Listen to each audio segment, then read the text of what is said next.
सर्वप्रथम सर्वांना श्री स्वामी समर्थ. स्वामी महाराजांच्या कृपेने तुमच्या सर्व चांगल्या इच्छा पूर्ण होत ही स्वामींचरणी प्रार्थना करते आणि आजच्या व्हिडिओला सुरुवात करते. 5 नोव्हेंबर 2025 बुधवार रोजी कार्तिक पौर्णिमा आलेली आहे, म्हणजेच त्रिपुरारी पौर्णिमा आलेली आहे.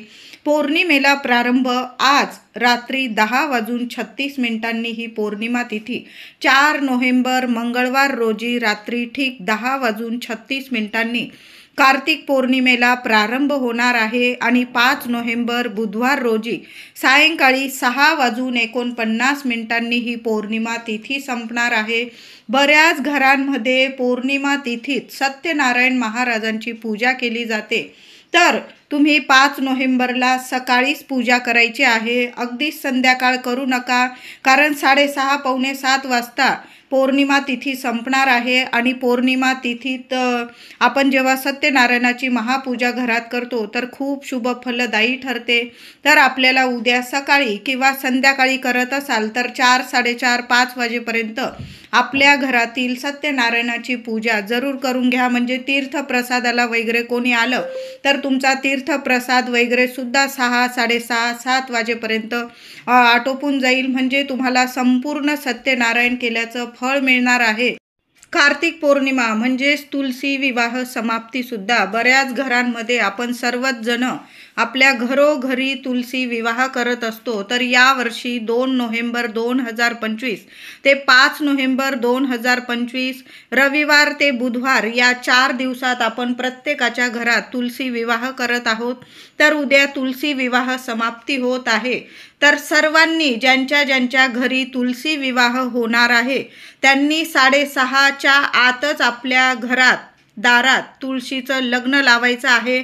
जास्त वेळ करू नका, कारण पौर्णिमा तिथी ही 6:50 संपणार आहे, म्हणजेच 49 मिनिटांनी संपणार आहे. त्याच्या आतच आपल्याला तुलसी विवाह करून घ्यायचा आहे. जास्त वेळ करू नका. आता काही ठिकाणी तुळशीचं लग्न लावायला थोडासा उशीर झाला महिलांनो, दादांनो, तर काही हरकत नाही, कारण कार्तिक पौर्णिमा जरी सायंकाळी 6:49 संपणार आहे तरी पण सूर्योदय बघितलेली तिथी असणार आहे. संपूर्ण दिवस रात्र मानली जाते. जरासा उशीर झाला, 7 वाजले, 8 वाजले, 9 वाजले, तुम्हाला घरात दारात तुळशीचं लग्न लावायला काही हरकत नाही. सूर्याने बघितलेली ही तिथे आहे. संपूर्ण दिवस रात्र मानली जाते शास्त्रानुसार. जसं आपण अमावस्या तिथी संपल्यानंतर लक्ष्मीपूजन करू शकतो तसंच आहे. पौर्णिमा तिथी जरी संपलेली आहे तरी सूर्याने बघितलेली तिथी आहे. थोडा उशीर झाला तरीही चालेल तुळशीचं लग्न करायला, पण प्रयत्न करा की 7 वाजेच्या आत आपल्या घरात दारात तुळशीचं लग्न लागलंच पाहिजे. आणि थोडा उशीर झाला तरी काही नाही, आनंदाने आपल्या घरात दारात तुळशीचं लग्न लावू शकता तुम्ही. कार्तिक पौर्णिमा ही त्रिपुरारी पौर्णिमा म्हणून सुद्धा ओळखली जाते. बघा, कार्तिक स्वामींचा जन्मदिवस म्हणून सुद्धा ही पौर्णिमा आपण साजरी करतो. तर महादेवांच्या प्रत्येक मंदिरामध्ये देव दिवाळी दीपोत्सव साजरा करून त्रिपुरारी पौर्णिमा साजरी केली जाते. त्रिपुर या राक्षसाने ब्रह्मदेवांची आराधना करून त्यांना प्रसन्न करून घेतले. प्रसन्न झालेल्या ब्रह्मदेवांनी त्रिपुर या राक्षसाला अमरत्व प्राप्त व्हावे असा वर दिला. वर मिळाल्यामुळे त्या राक्षसाने सर्व देवांना सतावून सोडले. प्रत्यक्ष भगवान विष्णूंना सुद्धा त्रिपुराला प्रतिकार करता आला नाही. शेवटी भगवान शंकरांनी 3 दिवस युद्ध करून कार्तिक शुद्ध पौर्णिमेला त्रिपुरसुराचा वध करून देवांचे गेलेले सर्व वैभव परत मिळवून दिले. आपले गेलेले वैभव परत मिळालेले पाहून सर्व देवी देवतांनी आनंद दीपोत्सव भगवान शंकरांचे आभार मानून त्यांची स्तुती करून दीपोत्सव साजरा केला. यालाच देव दीपावली, देव दिवाळी असं म्हणून सुद्धा या दिवसाला ओळखलं जातं. देवांप्रमाणेच आपल्याला सर्व राक्षसांपासून आपल्या आजूबाजू जी नकारात्मकता असते, जे शत्रुपीडा असते, त्या संपूर्ण शत्रूंचा नाश भगवान शंकरांनी कायम आपल्या पाठीशी उभं राहून करावा, कायम आपलं रक्षण करावं, आपली प्रगती व्हावी म्हणून आपल्याला भरभरून आशीर्वाद शिवशंकरांनी संपूर्ण शिवकुटुंबांनी द्यावा. म्हणून हा दिवस दरवर्षी भगवान शंकरांच्या मंदिरात 750 वाती जाळून दिवे लावून हा दिवस साजरा केला जातो। या वाती म्हणजेच त्रिपुराच्या वाती असतात। तसेच या दिवशी भगवान शंकरांना अभिषेक घालून या वाती जळाल्यावर राख म्हणजेच भस्म काही जण सांब्याच्या पिंडीला लावला जातो, म्हणजे या 750 वातीला जाळतात आणि त्याची जी राख उरते ती राख सुद्धा काही ठिकाणी भस्म म्हणून शिवशंकरांना शिवपिंडीला लावली जाते।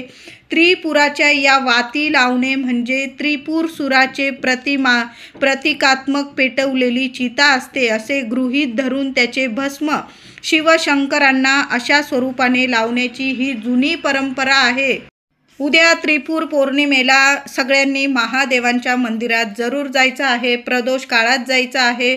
छान असं शिवशंकरांना अभिषेक करण्यासाठी बेल, फूल, अजून पाणी, दूध, पंचामृत वगैरे सर्व छान तयारी करून महादेवांच्या मंदिरात जायचं आहे। आणि बरोबर जाताना दादांनो महिलांनीच ही सेवा केली तर अतिशय उत्तम। महिलांना 4 दिवस वगैरे असतील तर मग माझ्या दादांनी पण सेवा केली तरीही चालेल। 750 वाती आपल्याला त्रिपुर वात ही शिवशंकरांसमोर जाळायची आहे। तुम्ही 750 वाती एक त्रिपुर वात ही घरी सुद्धा बनवू शकता किंवा तुम्ही पूजा भांडार दुकान असेल तुमच्याजवळ, तुम्ही सांगितली त्रिपुर वात द्या, ते 750 वातींची एक मोठी वात बनवलेली असते त्यांच्याकडे तुम्हाला मिळून जाईल। ती वात घरी आणल्यानंतर किंवा तुम्ही बनवलेली असेल तर थोडा वेळ का होईना गाईच्या तुपात भिजवून ठेवायची आहे। ज्या मातीच्या पंतीत एक मोठी मातीची पंती लागणार आहे तुम्हाला आपल्या कुंभार दादांकडून मिळून जाईल।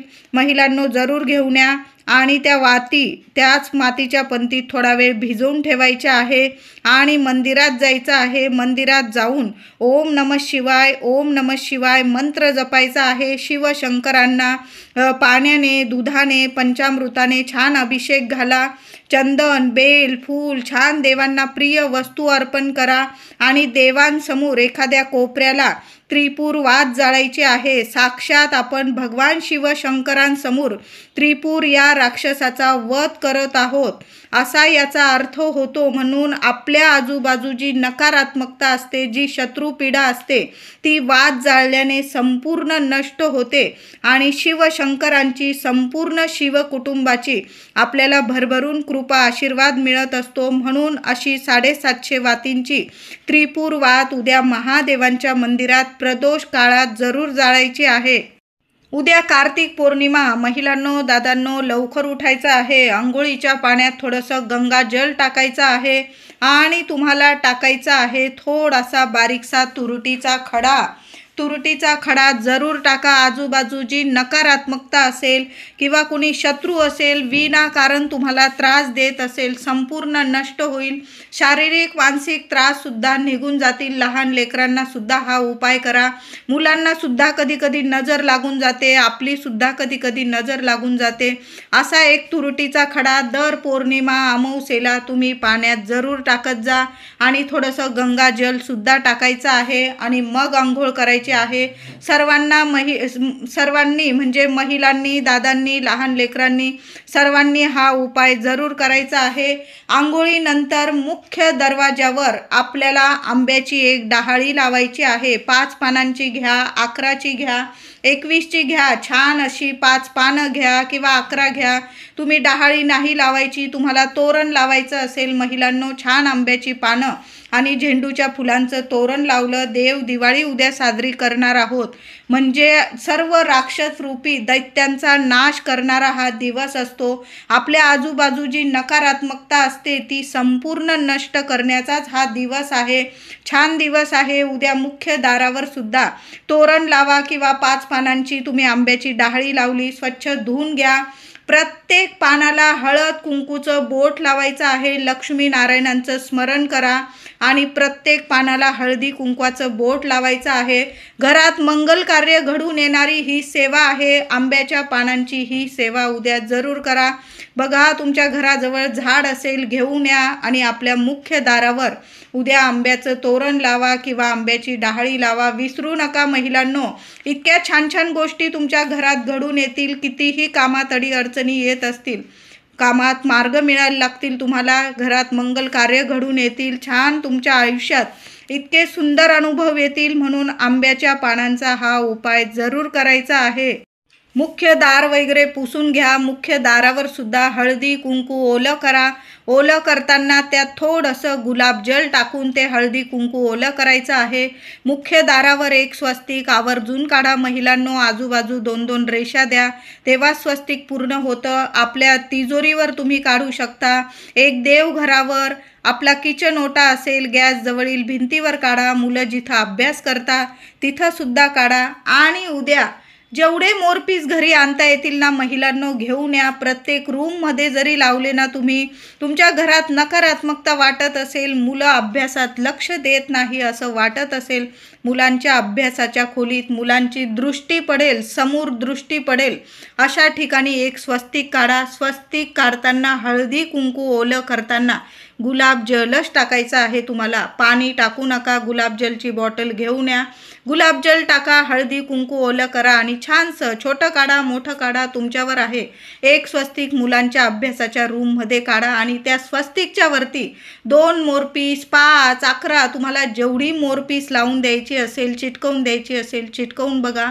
खूप छान उपाय आहे. सेवा आहे ही. साक्षात कार्तिक स्वामींची तुमच्या लेकरा बाळांवर इतकी कृपा होईल. संपूर्ण शिव कुटुंब प्रसन्न राहील तुमच्या घरादारावर आणि तुमच्या लेकरा बाळांची भरभरून प्रगती होईल. मुलांचं अभ्यासात लक्ष केंद्रित होणारा हा उपाय आहे. करून तर बघा महिलांनो. उद्या सकाळी आंघोळीनंतर आपल्या देवघरातील देवांची पण छान पूजा करायची आहे. अभिषेक घाला. साध्या पाण्याने घाला, दुधाने घाला. दुधात थोडीशी